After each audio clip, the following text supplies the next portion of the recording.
Hello there, and welcome to the Stay Off My Lawn podcast, where we'll have a little fun, lots of laughs, and discussions on the common sense that needs to be applied to a lot of today's world news issues. And now, the disclaimer. Stay Off My Lawn is not intended as legal, medical, or financial advice. Void where prohibited. No purchase necessary to win. Open to legal U.S. residents 18 or older in the contiguous 48 states. Any resemblance to anyone living or deceased is purely coincidental. Actual price may vary. Only use as directed. Not a member of FDIC. And now, here are your hosts, Mike and Richard.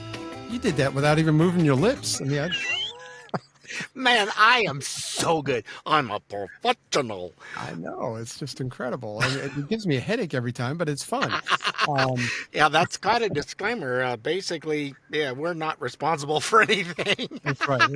I refuse to be responsible, and it's just the way that works. I mean, I pay my mortgage. That's really all I'm responsible for. Yeah, from all the funds we get from doing this. All the funds. That's right. Welcome to this week's episode of Stay Off My Lawn. It's August 5th, 2025, and this is episode 129. August 5th, August 4th, we had a weird thing. I texted Richard a screenshot from a local meteorologist in Atlanta that yesterday was the lowest high temperature, if that makes any sense, on record in Atlanta. Yesterday, the high in Atlanta was 68 degrees for August 4th. It's just insane. I think the last time and it's funny that you said it to me. I'm clear across the country in little old Idaho. That's where I get my accent from, southern Idaho. That's people go, did you grow up in the South? Southern Idaho. Anyway. Redneck Idaho. Yeah. We didn't get above 80 yesterday. So it was weird that you had that low temperature, and it's like, it was rather, we had clouds and a little bit of thunder boomers and all kinds of rumbling going on and wind blowing, stir all the dirt up and then go, here's your rain. That's about all we got. We've had drizzle for about 4 or 5 days now, and it's like I just can't get out. And my backyard needs to be cut so bad, and because it was unusable while they were rebuilding my deck, and so I just let it go. I figured I'll get it afterwards, and now afterwards it's done nothing but rain. So I'm like, all right. So by the time I get out there, it's going to take me 3 hours to cut it. So it is what it is. Yeah. Well, I did mine, and it took a while on Sunday. I think I finally got mine mowed on Sunday. So. Yeah.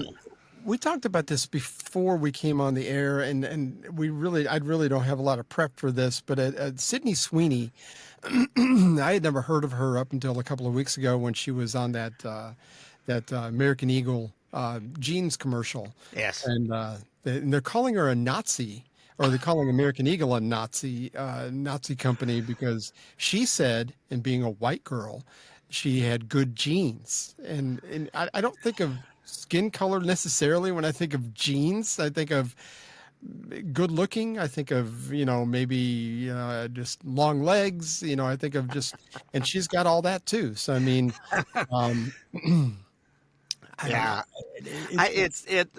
the left constantly, the Democrats constantly calling someone Nazis it's like you're insulting all the people that went through the Holocaust, really. Oh, no. And people are just going, yeah, whatever, and they're just ignoring. It's not, there's nothing landing. They don't know what else to do except for diss somebody else.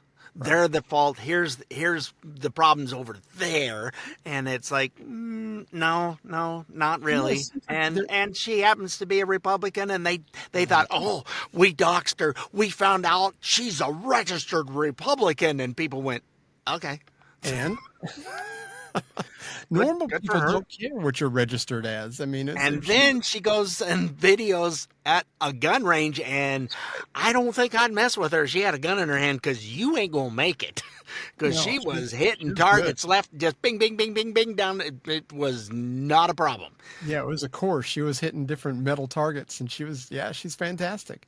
Yeah. For being a late 20s person, she's got her stuff together. But, the thing is with this advertising thing, it's like you have to be, apparently, if you're going to advertise clothes, you got to be a person of color. You've got to be, seemingly in the last few years, you got to be fat and out of shape, because it's like fat shaming. You can't. How come I haven't got my stuff? What the heck? That's what I'm saying. I should be a model for swimwear, I would think, I Well, mean, you're svelte, and nobody wants to go on the diet you were on. The cancer diet is not really something that's going to be widespread for right but now. it is foolproof. I will Yeah, give you that. it will thin you down. You'll lose weight. But that's the thing. It's like just because she's in shape and she was talking about having good genes, it was a play on words. She was wearing jeans. It's like, but and I posted this is really kind of, I just thought of this. I posted a picture of my granddaughters the other day, and I talk about them all the time, but they are absolutely little dolls, I guess, for lack of a better term. But I mean, they're just beautiful. They've taken every best genetic from all of their ancestors, going back probably 160 years, and it's like they've got my wife's beautiful blue eyes. Nobody else really has blue. I've got kind of greenish eyes. My son has kind of greenish eyes. It's like, but they've got the beautiful blue eyes. They've got the skin tone of my wife and my daughter-in-law. And it's like, and when I posted the picture, it's like my friend that I've had for 40 years, that he posted, and he goes, "Thank God they didn't get the genes from you." It's like, well, thank God too. Yeah. Yeah, they got the best, and not much of it came from you. And I'm very thankful for that. They are a couple of little cutie pies. Yeah, they are. So I mean, there's nothing inherently evil about saying somebody has good genes. It just means that they've got to. I didn't get good genes. I mean, I'm proud of that too, because I don't care. Well, they had. Did you happen to see the side by side comparison? Because you had Beyonce also did a gene commercial for yeah. some other. She had a blonde wig, blonde whatever was all set up, and essentially looked almost identical in the setup and the way they were there. And nobody had a problem with that, with the blonde hair on an African individual. And I don't. The double standards are getting really old, and people are going, yeah, and they don't care anymore. They just go ahead and complain about it. And that's the thing. It's like, and if you're a man out there, you know what a good looking woman is, and she's not 240 and with spillover on a pair of jeans. It just doesn't. It's Doesn't have just a muffin top. Yeah, exactly. I mean, it's just not that. I mean, you want to see somebody that's beautiful, like Beyonce's beautiful, and Sydney Sweeney's beautiful. They're different beautiful, but they're still beautiful, both of them. And they have good shapes, and they've got good genes. It's Yep, just the way lovely it is. humans. It's Nothing they're to do with the reason they get what they're doing. And Sydney Sweeney's in that something Lotus. I don't remember what it is. It's like I not said, a show I never heard I've of heard it. of the show, but I didn't know the name. I wouldn't have known her from Shinola. No, me neither. But American, what is it? American Eagle jeans? American Eagle, yeah. Yeah. Oh, they're just loving this. They are getting so much free advertising. Oh, not only Their that, sales are up 400%, and a lot of sizes are sold out. They can't make them fast enough. and since all this dropped, the stock price is up. I think as of yesterday, it was 24%. Yeah. I mean, it's like, okay, everybody's winning except for the crying people. Uh, There you go. And they'll be crying about that pretty soon. So, of course, Anyway. and that's fine. Just figured we'd throw that out there because it keeps getting in the news. it's And another stupid controversy that was put together by people that love to make stupid controversies. right out of non-issues. Yeah, I mean, because Yeah, nobody. out of something that's like, okay, you don't But if have you to look at watch it. Sports Change the channel. Illustrated, I don't care. you look at Sports Illustrated, that was their demise because their swimsuit issue used to be the biggest issue of the year, Yeah. and they went woke and went with,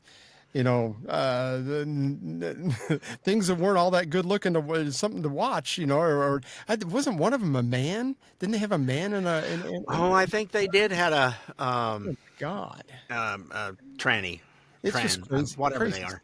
But I mean, it ran them into the ground. Sports Illustrated Yep. is no more. So, Nope. anyway, you live and you learn. Hopefully, in Go Texas, woke, go broke. that's right. In Texas, there is supposed to be a redistricting, Easy for you to say. redistricting. I still can't do it. Vote in Texas, but the Democrats, who are not in power in the legislature, in the state at this time anyway, are losing it and have decided to leave the state and go to places like, Illinois. If you haven't seen a map of Illinois, it's hilarious. They're up there. Pritzker was up in front of a microphone. That big old Tubbo was up there, and he's talking about. I'm going, really? This is a pot calling the kettle black. Speaking of bad Give genes, me a break. he's got a good bank account, but he's got bad genes.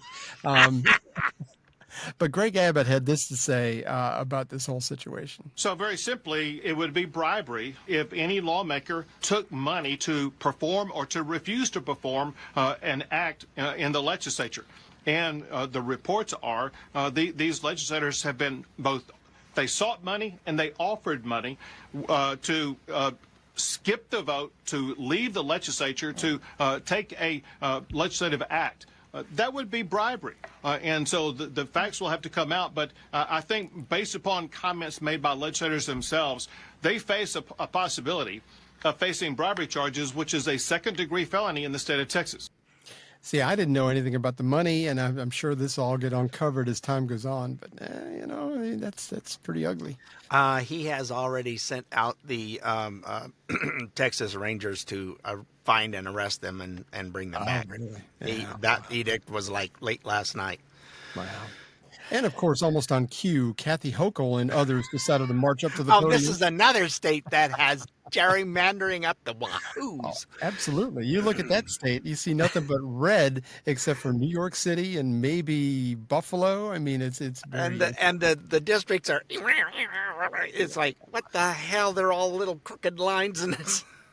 Yeah, definitely. Well, here's my favorite maroon, Kathy Hochul. What Texas and Republican states are doing at the direction of Donald Trump, I say is nothing short of a legal insurrection against our capital. Legal meaning they're using the legal process. Does not mean it's legal, and it must be stopped. If Republicans are willing to rewrite these rules to give themselves an advantage, then they're leaving us no choice. We must do the same. There's a phrase, you have to fight fire with fire. That is a true statement of how we're feeling right now. And as I've said, another overused but applicable phrase, all's fair in love and war. That's why I'm exploring with our leaders every option to redraw our state congressional lines as soon as possible. Whenever You haven't already screwed them up? It's like, what are you talking about? And they're using the legal system doesn't mean it's legal. What? What the hell was that supposed to mean? That's why you come down to bugs and... What an imbecile.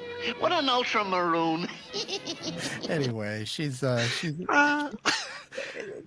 you said, if you want to look at the districts and how they're carved out, Illinois is terrible, absolutely terrible. I mean, like you said, we were talking off the air. There's like a sliver of blue here and there, and and then there's a big dot of Chicago. But there's one on the north west side of Illinois, and it's a pretty good blob, and then it's like the paint dripped.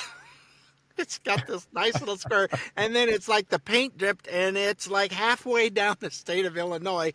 And what the individual that was showing it going over saying, if it didn't have this little tail that dripped down here, it would be a red deal.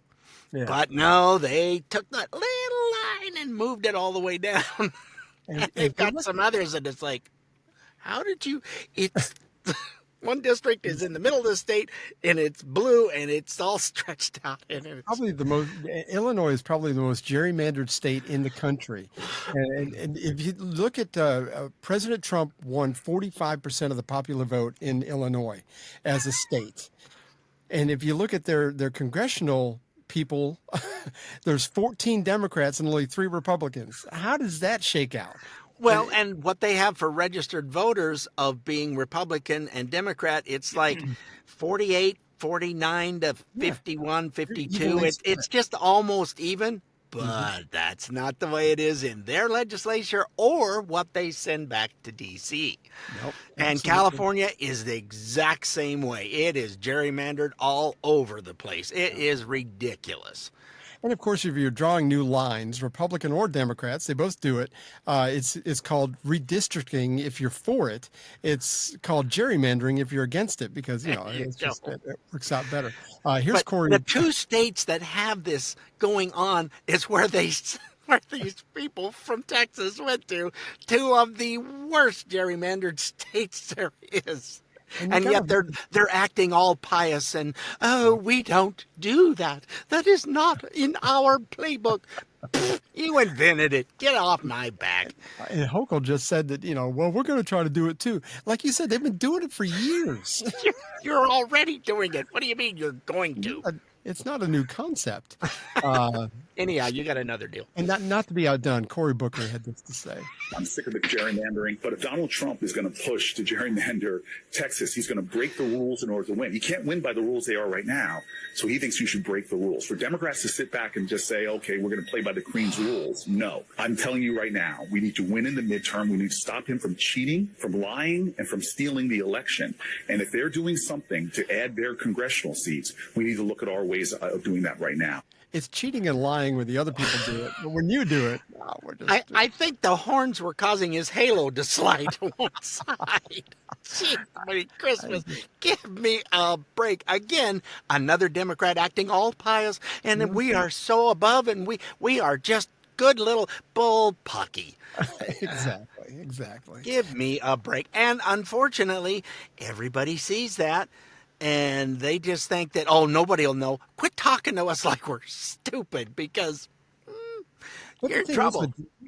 With Democratic politicians, normally the people that follow them tend to be kind of stupid. I think they tend to not to think for themselves and just kind of go with whatever they're told. Again, and I reference COVID all the time, man, but we saw it so bold-faced that these people will just...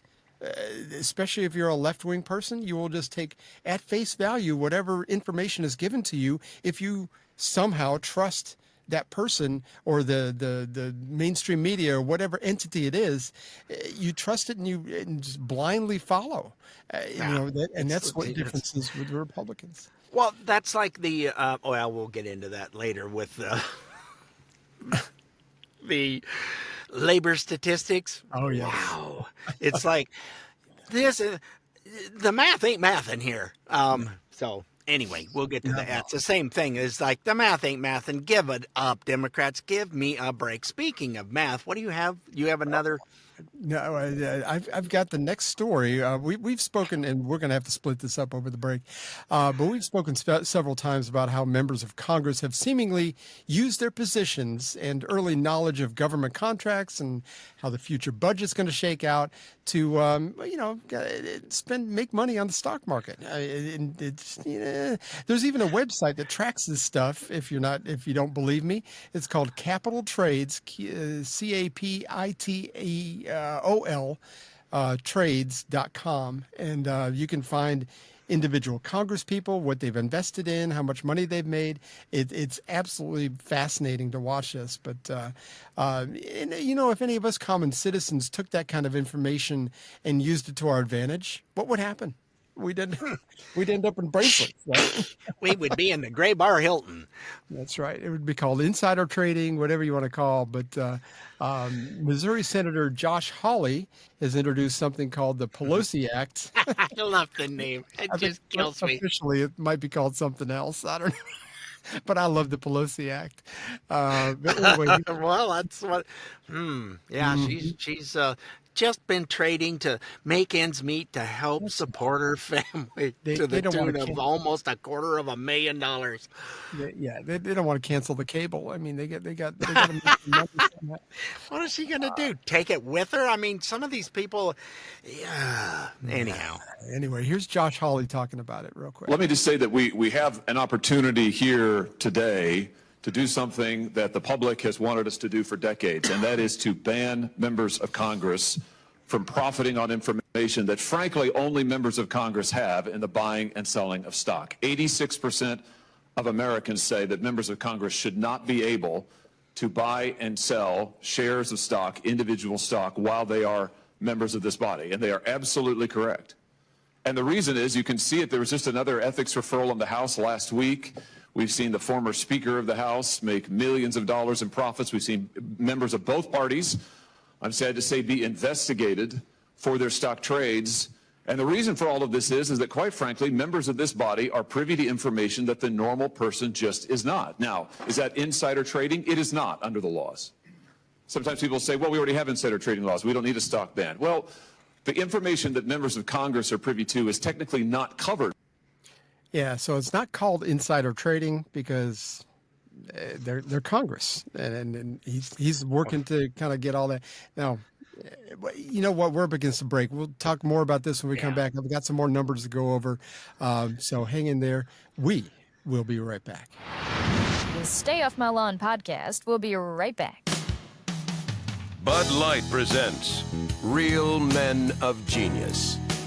Real men of genius. Today we salute you, Mr. Company Computer Guy. Mr. Company Computer Guy. You are the ruler of the RAM, the guru of the gigabyte, the monster of the memory. Show me the way. When we screw up the boot up, you are there. Without you, computers would megabyte. The countless hours we spend surfing the internet and accidentally stumbling upon porn sites would instead be spent working. Working for the man. So crack open an ice cold Bud Light, Mr. Company Computer Guy. For it's you who keeps our log-ons logging and our hard drives hard. Bud Light Beer, Anheuser-Busch, St. Louis, Missouri.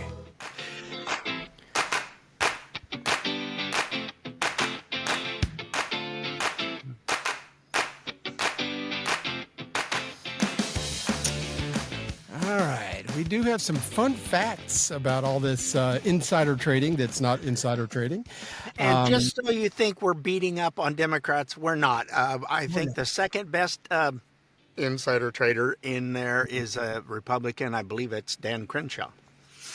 Oh yeah, and you know, way up. He's made like $30 million in 2 years or something. When I looked at Capital Trades the other day, the last 6 or 7 trades that were listed on there was a Republican. It was nobody I recognized, but yeah, I mean, and I get where that would be a temptation to do that because everybody likes money. I mean, who doesn't? As a matter of fact, Trump is not for this, and you know, and really, there's a lot of varying opinions within Congress of people that I really respect and think are smart. But anyway, some fun facts about some of this. The average investor sees 4% returns when they invest in the stock market. The market average brings back 10% if you take everything all together. Nancy Pelosi's husband has earned 62%. Boy, he's good. He's good. He's just talented. How come he's so good? I don't know. When he's not getting in fights with other guys in his underwear in his foyer, he's just glued to the computer and figuring out stock trades. And there were 12 senators during COVID that saw 96% returns in the stock market investment portfolios. So. Anyway, the average portfolio of Congress individuals is between $500 and $1 million, and these are people that make what is the salary? An average senator is $174,000. Speaker of the House gets $224,000, and I think for the Senate that they are right around the $200,000 mark for the Senate. Okay. So I mean, it's not like they should have that much money set aside. That's I mean, that's good money, but it's not money. It's not life changing to where you'd be able to save $1 million in a year or two. So anyway, now I like Senator Rick Scott, but he's one of those that I'm not really sure that I agree with him about this. And there really is, you got to zoom out a little bit and see both sides of this. And I get where the other people are coming from, but we're gonna give you both sides. We're gonna call balls and strikes here. But anyway, Senator Rick Scott had this to say about this whole thing. I don't know when in this country it became a negative to make money. But somehow, if you've made money, you're supposedly, I think Senator Hawley suggests, you shouldn't be serving because you might trade stocks. Now, I came up here, I made money. I started out never knowing my dad, living in public housing. I lived the dream that many of us wanted to live. not be broke. I went to junior college, joined the Navy. I didn't go to some elite university. I went to the cheapest place I could find, and I went and built businesses. But somehow now, if you've made money, somehow it's negative up here. I did what Senator Johnson did. When I became governor of Florida, I sold my operating businesses. I did a blind trust while I was governor. I never saw what was in the blind trust. I never traded one thing that was in the blind trust. Somebody else did it. Now in this job, I don't trade stocks. I own operating businesses. But somehow it's suspect because I made money.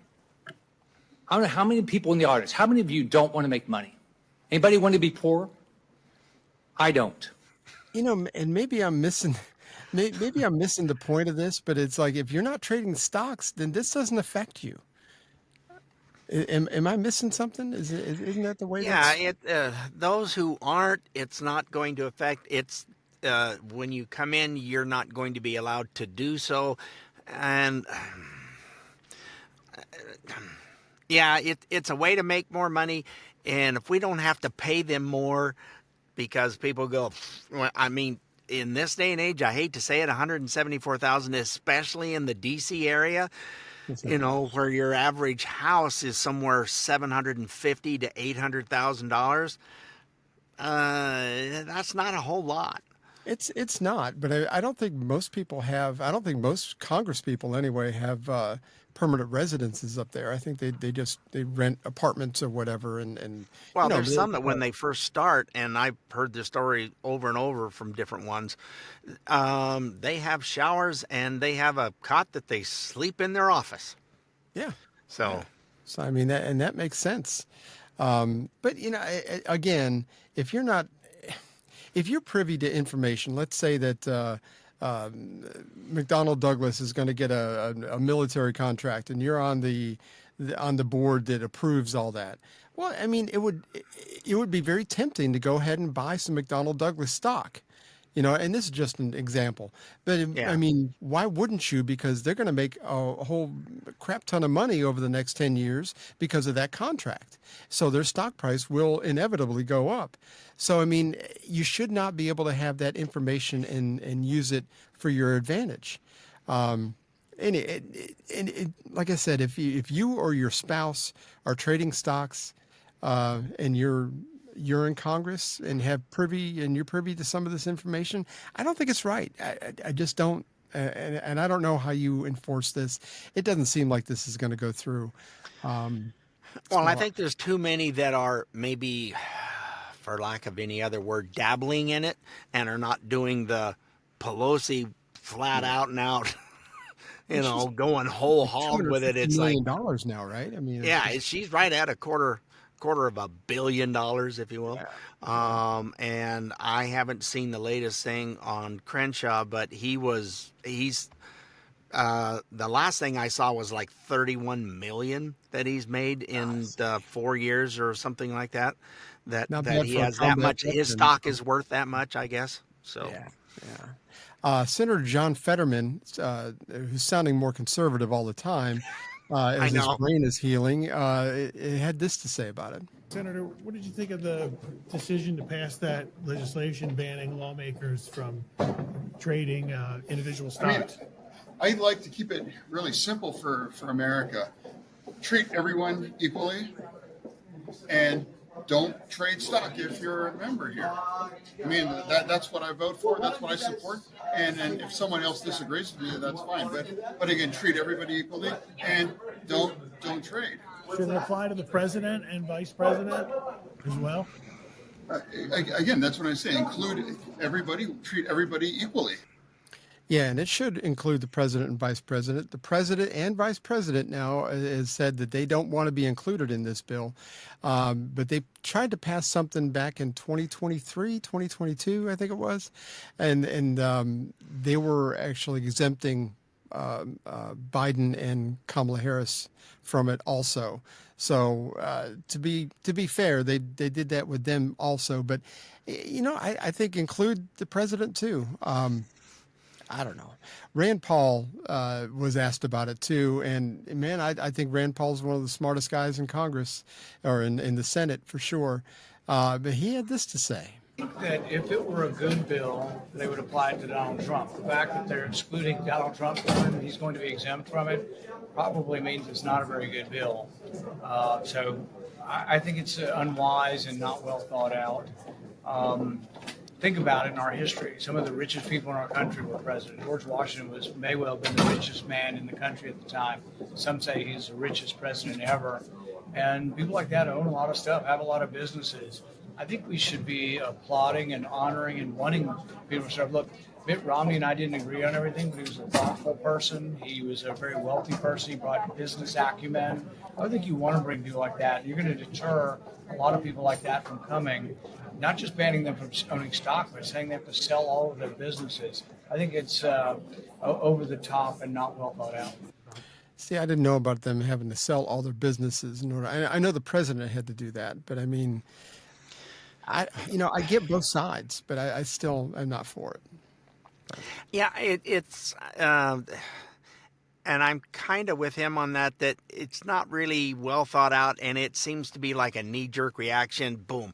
And it's all because, okay, you're making some money from the stocks, and you can have something after retirement, which I don't remember how many years you have to be in the house in order to.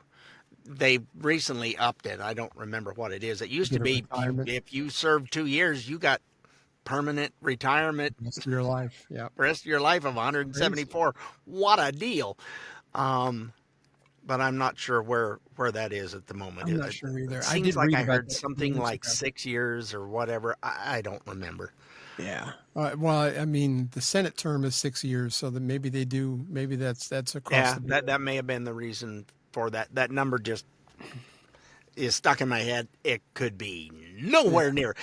Oh, if only there was a device that we could look something up. I'll have to figure out what that might be. Yeah, we'll have to see if I can find a keyboard somewhere, and we'll hook it up to something. Bill O'Reilly was asked about this too, and had this to say: the president doesn't want any ban on commodities trading in Congress and in the executive branch. So it's his opinion. It's a very interesting issue because there are two sides to the story. Nancy Pelosi and her husband have certainly prospered financially. I don't know whether they did anything untoward or not, but they have because of her position of power, or it coincided with that. But on the other hand, if you ban it, then you are denying people serving the public to participate in the capitalistic system. Tell them they can't do that. They can't provide for their families. If you don't like it, don't run, but you lose a lot of good people. And that's a little facile. If you don't like it, don't run.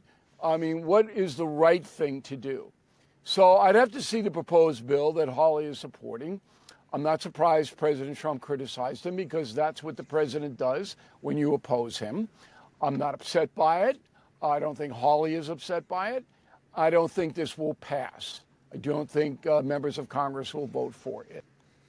Well, I mean, I'm kind of his frame of mind. It's like you get some that, wow, it's 174,000, and then when they get to D.C., they go, oh, this isn't how we live back in Kentucky. How in the holy crap? It doesn't go very far. Oh, yeah, I know. I knew somebody who lived in D.C. back in 1987, and I remember they were members of the military, and because they were enlisted guys like me, that they had to share a one-bedroom apartment with like three guys, because back then it was for a one-bedroom apartment, it was over $1,000 a month. Oof. And we're talking almost 40 years ago. Yeah. So imagine what it is today. Yeah, it's really crazy. That's the one thing when daughter and son-in-law, she wasn't looking forward to going to D.C., but it is what it is, and she, she's a military wife and will follow along, and everything's hunky-dory, but wasn't fond of it.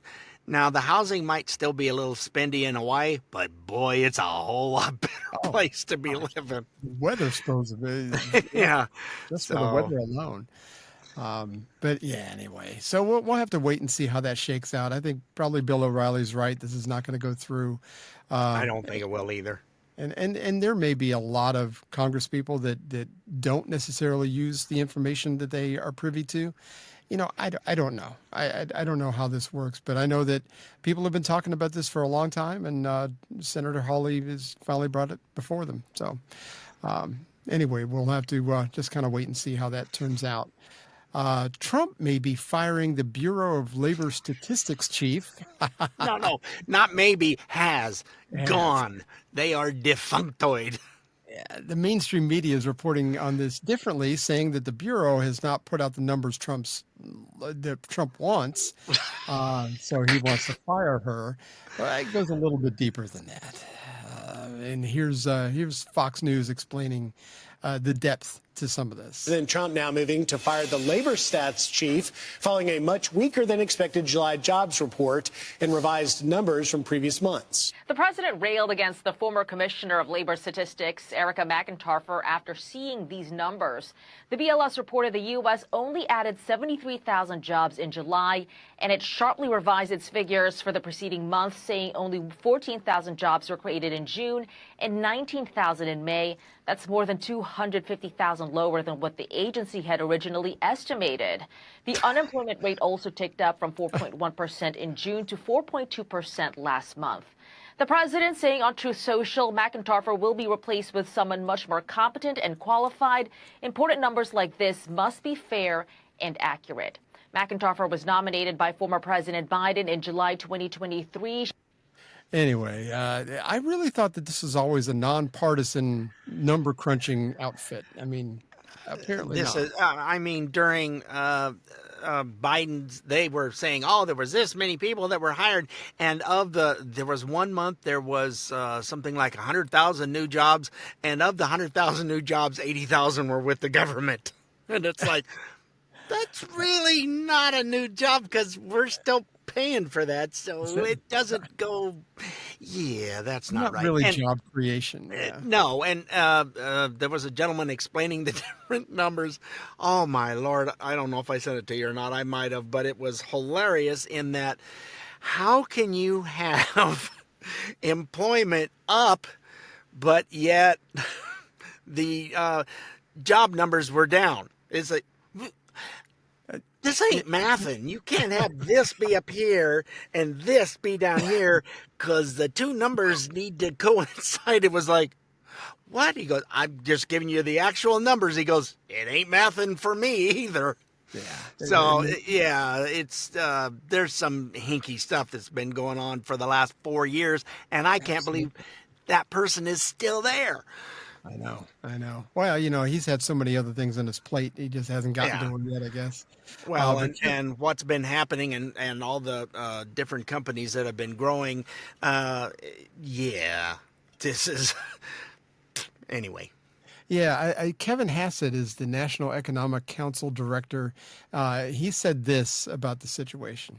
BLS has been revising numbers all over the place in a way that makes it so that I don't think anybody really can trust that the numbers are right, whichever way they're going. So, I mean, if he doesn't have any confidence in this, I don't know. But we did get some. I am not a mathematician, and I could see the numbers and go, "What? No." We've got a little bit further insight on the guesswork that this is all about. I really thought it was about firm numbers. But it's guesswork. And here's further explanation. Every time you would have important numbers come out, we would later find out that the BLS had put out phony numbers and that they always had to be revised. And every time, kind of like a lot of things in politics, they always had to be revised in the same direction. Oh, weird. It's so strange how that works. Interesting. It's such a great point, Charlie. So in August of 2024, this same BLS chief, McIntyre, revised the jobs numbers by 818,000. 800,000. And you're right, it comes from the survey. So you put out whatever they tell you to put out, and then you revise it later, and it becomes like on page 6. And then you put out, and it's all headline news, and then the revisions are on, and it went from 800. We were off. What was that? What did you say? What? How much? What? That's exactly right, and that's what they're doing. So, I mean, I don't know. Let's see. Let's try to squeeze this one in because we've still got a few more things to get to. North Carolina Congresswoman Virginia Fox asked for clarification on Medicaid cuts for everyone to hear. And I figured we'd go ahead and let this go through. Let's see. Get the right clip here. According to the Congressional Budget Office, a bipartisan entity, supposedly. Yeah, heavy on this supposedly. Yeah, because, there's no propaganda or anything. But here's how that conversation went. I've had people writing me alleging what we've been hearing from the other side today. They allege it. And I say to them, please ask your sources to state the facts, not what they're being fed. So would you please read those numbers again? Absolutely. According to CBO estimates of those on Medicaid losing health insurance, 4.8 million are able-bodied adults without dependents who choose to not meet modest work or community engagement requirements. And then 1.4 million are illegal immigrants. And then 1.6 million will have access to other forms of subsidized health insurance, including the option to stay on Medicaid. And then 1.3 million are already ineligible for the Medicaid program, period. They shouldn't be on the program, but they're doing it. And when you look about the ones that CBO estimates of those on Obamacare losing health insurance, 1.8 million are illegal immigrants, and 1.1 million are fraudsters who don't submit common sense verification requirements. And this is from CBO. Well, there you go. I mean, if you, those are not cuts. Those are trimming the fat. They're also working on, I saw like a chain of doctors, whatever, were in big time trouble. A hospital was in trouble because it's like, just bill the government for it. They'll pay it. And they're going, this is it. No, these people don't exist. How did you do medical stuff on somebody we can't find? Well, it's not just Medicare, Medicaid, but Medicare fraud's been going on for a long time. It's horrible. Yeah, they were in trouble for that too. Shocking. Just bill the government for it. Shocking. Tongue firmly in your cheek on that one. Yeah, my eyeball. Oh gosh. Hey, we're up against a break. When we come back, we're going to hear from. We may not hear from Kamala, but she had an announcement the other day, and we'll break. I don't want to hear from her either. It hurts. Make it stop. Make it stop. So hang in there. We'll be right back. Stay connected with these guys. Email at soml@duck.com or go to the website stayoffmylawn. When it comes to vaping, the truth can get clouded. So let's make it clear.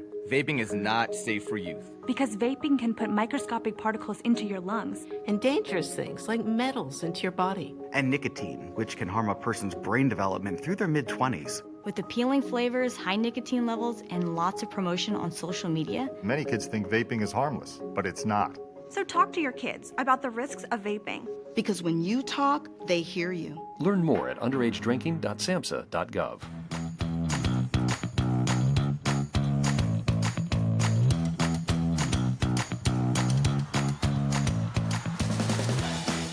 And we be jamming.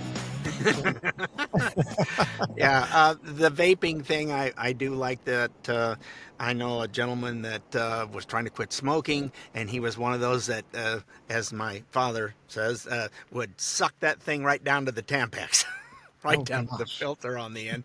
And so he was one that, and he did the same thing with vaping. Well, he was in the hospital and unconscious and in a coma for almost 2 weeks because he had pneumonia that bad. He felt his lungs got full with all the vapor, the water vapor. Your lungs aren't made to handle the water vapor.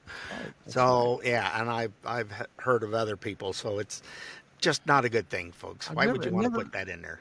Yeah, I don't get it. I mean, it's sort of like setting something on fire and smoking it anyway. You hear that? Yes, we did. Well, what are you doing here, girlie? Anyway. Sorry, we have this is poo. Just so if you're watching this on video, we just had my cat get on my lap. But anyway, the vaping thing, I've just never understood sucking water vapor into your lungs, anything into your lungs. I mean, let's just keep your lungs clear. Yeah, there's nothing worse than 2X smokers. Yeah, exactly. And we weren't super heavy, but it still took me 3 times to knock that stuff out 45 years ago? Yeah, 45 years ago. It was about 40 years ago. Well, a little 39 years ago for me when I quit. It was like, but I could feel myself getting purged. I don't want to get into the grossness of it, but my lungs purged themselves over a period of about 3 weeks after I finally quit. I was like, well, I'm never doing that again, because it was real ugly. But your body's just not designed to do that. It's just terrible. So anyway. Anywho's.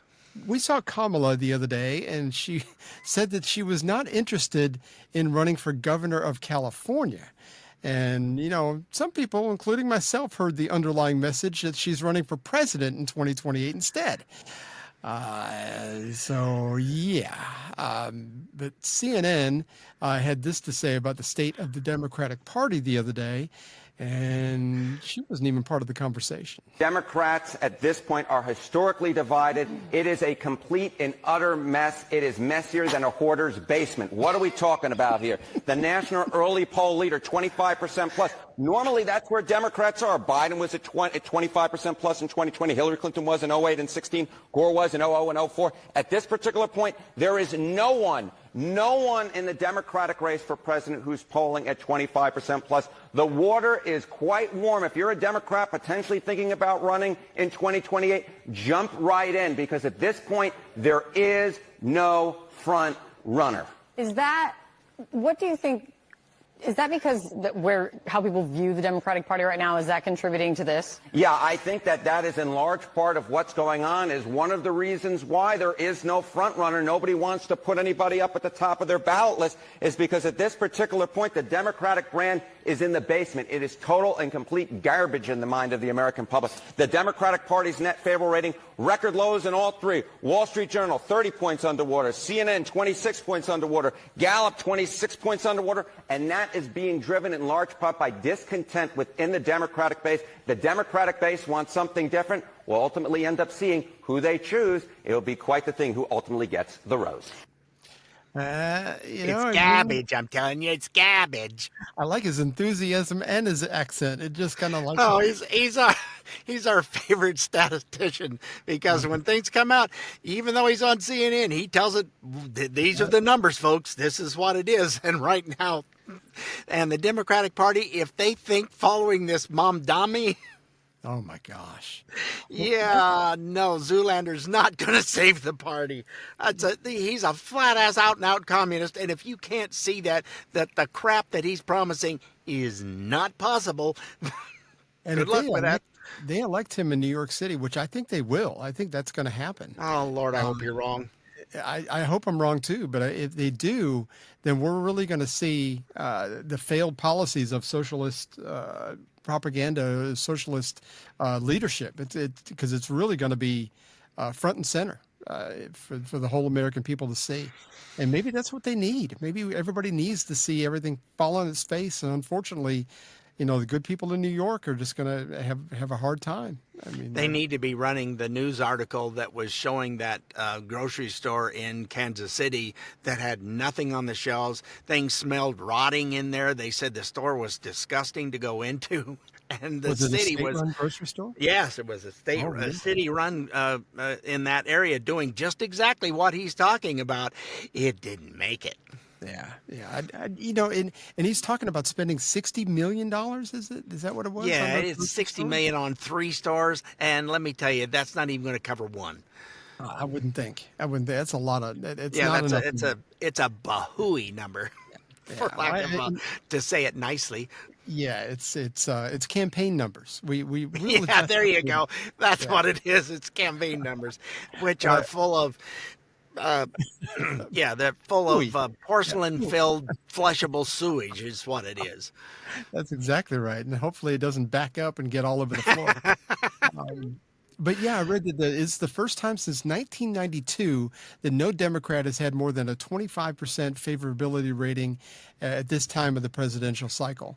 And 92 was what? That was Clinton, right? When he was when he first ran. So I mean, this is really they are in absolute disarray, and I don't see anybody leading them out of it. Like I said, if they're looking at Mamdani, then they're barking up the wrong tree. Nick Freitas, one of our favorite people, is gave us. He is so wonderfully commonsensical. Yes, he is. He's fantastic. He gave a compelling reason why all this is happening. You know, an interesting phenomenon is taking place. We have certain politicians that are having a really hard time making their fundraising goals for the first time ever. I wonder if it has anything to do with the fact that a whole bunch of left-wing NGOs and Planned Parenthood stopped receiving hundreds of millions of dollars annually from the taxpayers. Yeah, because it turns out that certain politicians, rather than asking for your money, would take it in the form of taxation and then give it to their ideological allies within the NGO and abortion industry and then get a bunch of campaign contributions in return. I guess it was like a finder's fee. Or what's the other word for that? Embezzlement. Yeah. They're finding out now that it's much difficult when people have to voluntarily give you money instead of you just stealing it from them through taxation. I would call it money laundering, but the last election with Soros, they were saying, it's all Soros money. No, it wasn't. So it was it went to USAID that went to something that he had that he turned around and sent back to the Democrats. And they found all the receipts for it was our own money. Yeah, they found took out what taxpayer money for Planned Parenthood, funded Planned Parenthood. Planned Parenthood took a certain percentage of that money every year, and put it back towards Democratic campaigns. I mean, it's in black and white. There's no debate on that. It's what happened. Nope. Yeah, and USAID was even a bigger scale thing. Oh yeah, it was. It was USAID. What did I hear on that? Somewhere close to 90% of everything that went through there got funneled back to the Democrats. Oh God. When their slush fund got cut off, they're going, you can't. Well, we don't have anything, but you took our money. And the Republicans are probably not above that, but I don't think it's been happening. Nobody's been called that out, and I would think that if that has happened, that'd have been called out a long time ago. Oh heavens! Well, you see what the Dems are doing now is trying to blame the Republicans for what they're doing, just like they're talking about the gerrymandering. Well, how dare you? Well, we're not. We are above reproach. Yeah, no, you're not. But it's exactly why their panties are in a wad over the whole USAID money drying up and the Planned Parenthood money, because that means the money's not coming back to them. So it's not about principle; it's about money. Yeah, their knickers are in a knot because their bank account's not getting what it used to. That's exactly right. The DOJ is looking into voter rolls for falsified ballots in some states. Falsified. I've got the accent from that guy from CNN. Especially California, former DOJ official and current UC Berkeley law professor John Yoo had this to say about it. We have an obligation to make sure that non-citizens are not voting. And if they are engaged in lax policies, or they even engaged in efforts to register people who shouldn't be voting, then the federal government has the responsibility, not just the option, but the responsibility to audit those voter rolls to make sure that only citizens are voting in our elections. And Congress has tried to give the federal government more power to do this by giving it the right, I think, to cut off election funds to states that don't cooperate.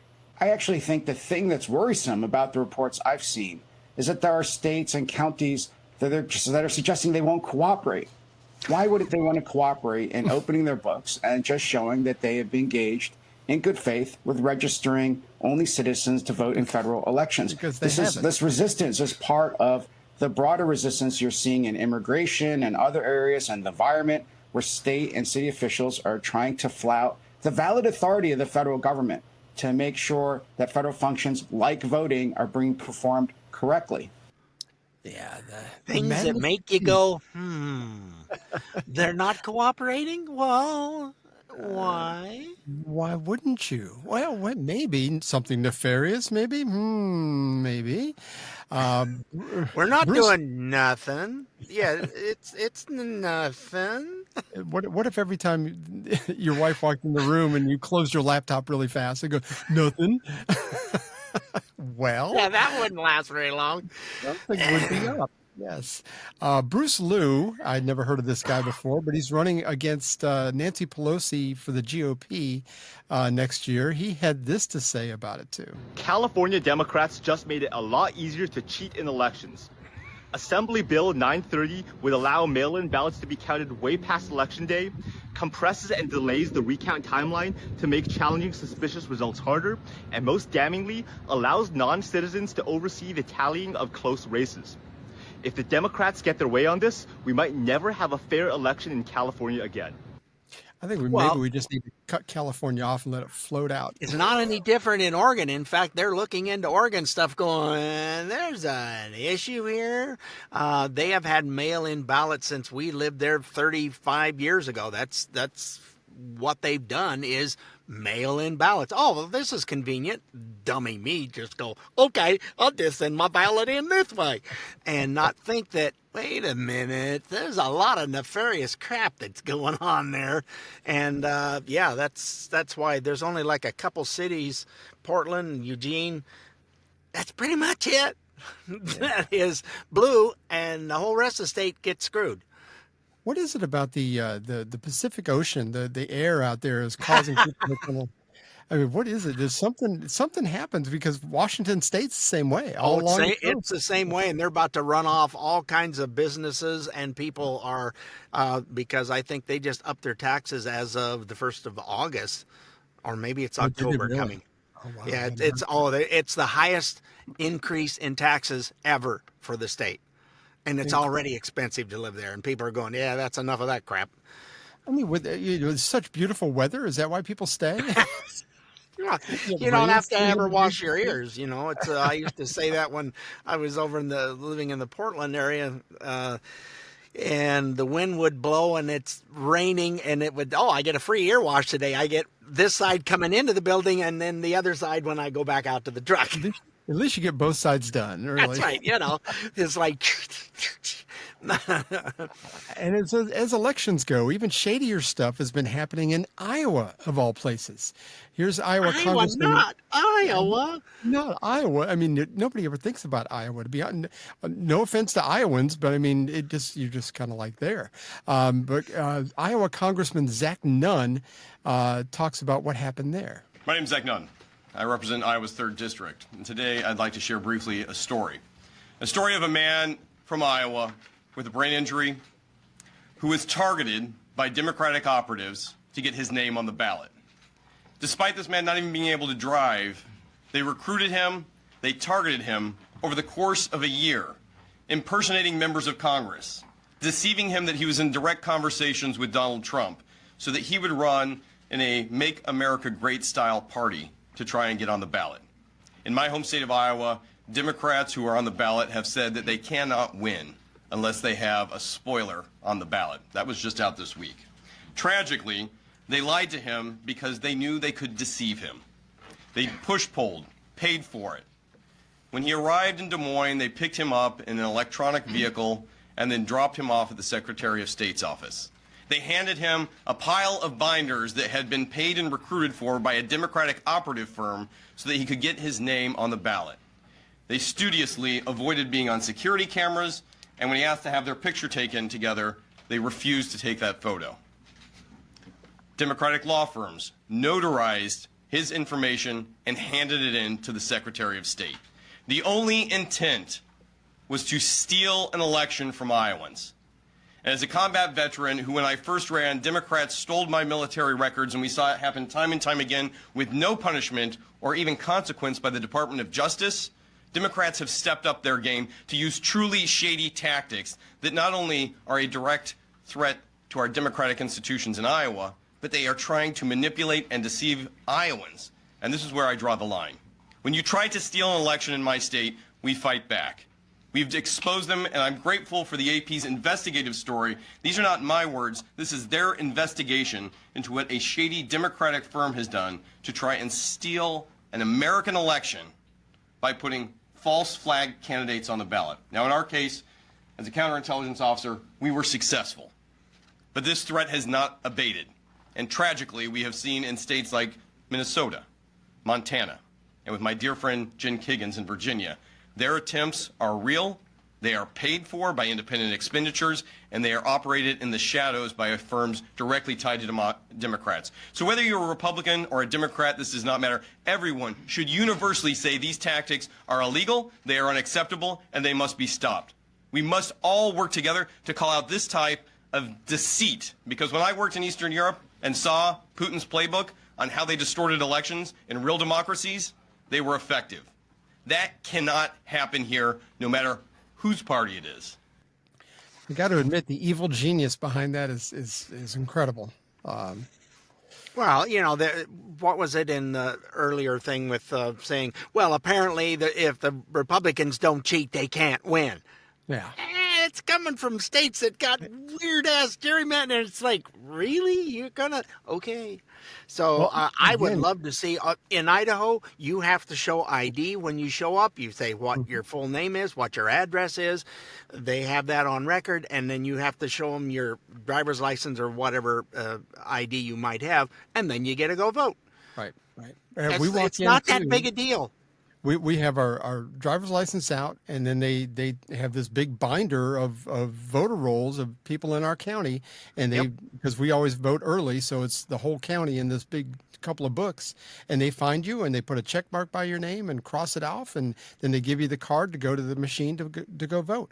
Why? It's not that, like you said, it's not that difficult. Why can't we have this universally? It's so that you don't have someone showing up and said, yeah, I'm here to vote. And they go, oh, sorry, you've already voted. But they talked this guy because he is diminished. They talked him into being actually running for an office that he wasn't even running for. I mean, it's just so shady, so shady. I just don't, it's totally evil. It just... Again, you accuse the other people of what you're guilty of. Yeah, that way. And folks, you've heard us earlier when we were talking about with the stocks and stuff. We're going to be. I'm not finding anything that if a Republican's doing that, I want them gone yesterday. That's just the ethics. It's like, no, that's enough. Why does this always seem to be on the Democrat liberal side? Because rules and laws, they're a guideline at best. Well, they're there. It doesn't apply to them because nobody's ever held their feet to the fire about it. Yeah. And Republicans. The Constitution. Well, who needs that? Yeah, exactly. Hey, we're going to skip that Cuomo story we have. We'll try to hit that next week if we get a chance. We do need a palate cleanser because I got to scrape my tongue on this. I've got a headache. There's too much bad news. We have a Paul Harvey rest of the story about a younger brother who was hardly given a chance as a kid. Is that no? This is about a boxer. That was last week. Yeah, I'm going. That was last week. I did not fix it. This is about a boxer. And we don't fix things in post here, kids. We are warts and all. We're professionals, and you get it live. Because we're lazy. We are kind of lazy. But I done make a mistake. So anyway, this is about a rest of the story about a boxer that you may have heard of. So here he is. Rest of the story.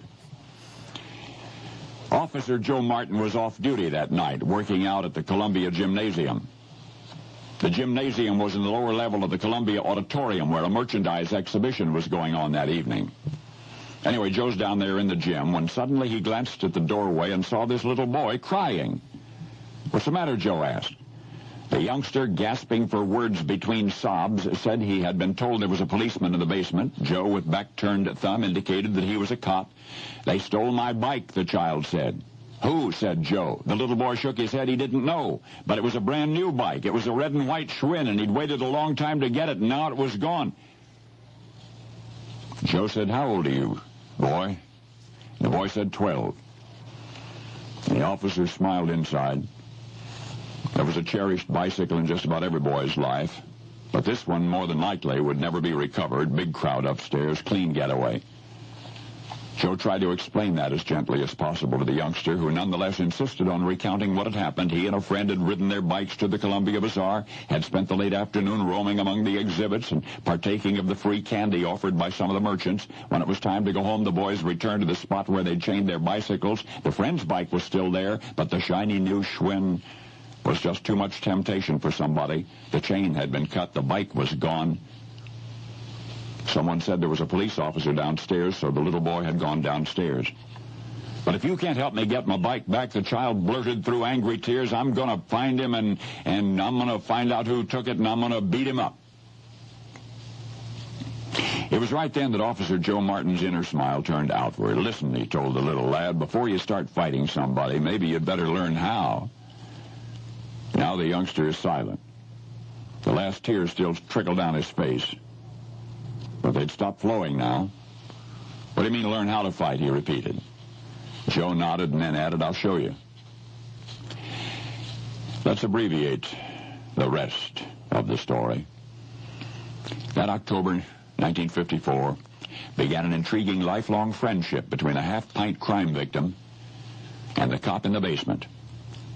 The two would meet down there in the gymnasium often after that night, Joe teaching the basics that he had learned long ago. And much to Joe's surprise, the little boy was a quick study.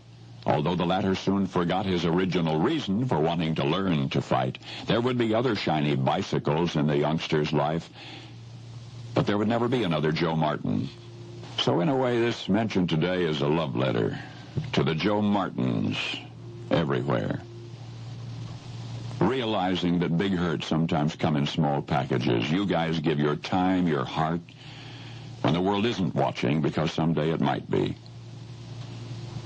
And it was for a weeping, whining boy of 12. Because he grew into a tall, strong man under the guidance and with the encouragement of a cop named Joe Martin, who became the forever pal of the man that child became, Cassius Marcellus Clay, Muhammad Ali. And now you know the rest of the story. I love that story. That's really, yeah.